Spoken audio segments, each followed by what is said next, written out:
hem vet na thing lel pe pakai di khen sang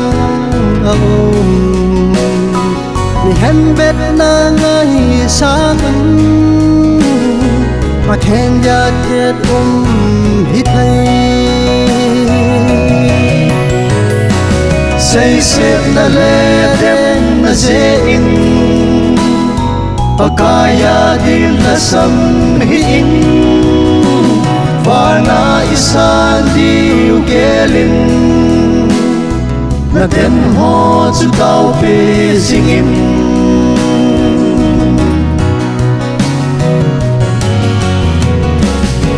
ni hem ding a hin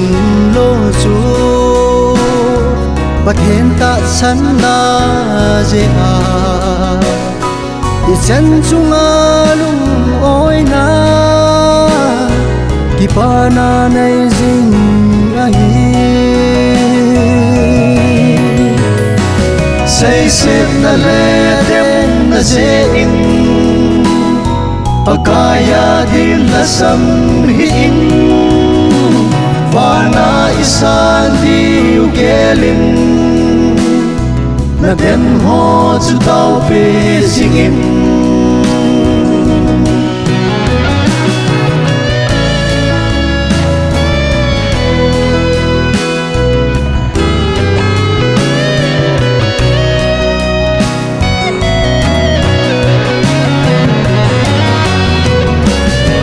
ipakai ang sunga hin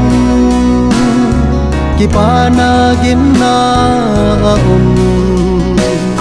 an om jing chân ding hi lâu hát sa dòng ga du ding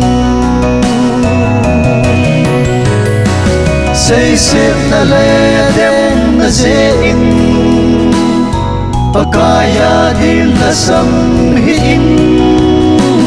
varna isan diu gelin na den ho chu tau pe singin na den ho chu tau pe singin